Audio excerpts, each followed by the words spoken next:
you ever lost your key to your desk drawer, your filing cabinet, maybe your gym locker, and had to find a maintenance guy with a pair of bolt cutters to get it open? You're going to wish you had one of these. This is the Dyno Kwick Pick, and it is everything you need to pick those types of locks. It doesn't really look like a lock pick, but in fact it's everything you need.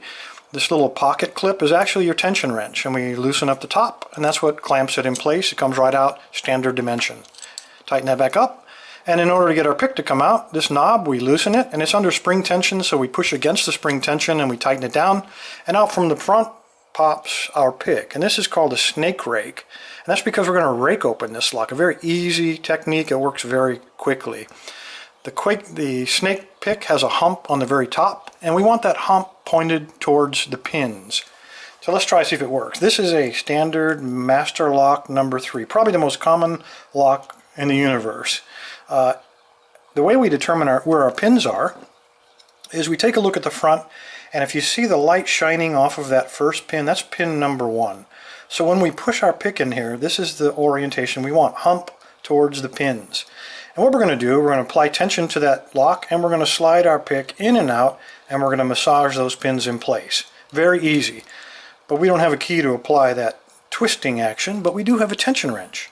So that's what we're going to do. We're going to take the tension wrench, we're going to slide him right there, and we're going to apply just a little bit of tension.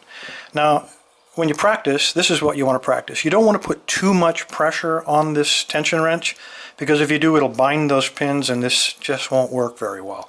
Apply light tension or moderate tension at best, just a little bit, so that when those pins reach the shear line, it'll pop open for you. It'll twist, it'll turn.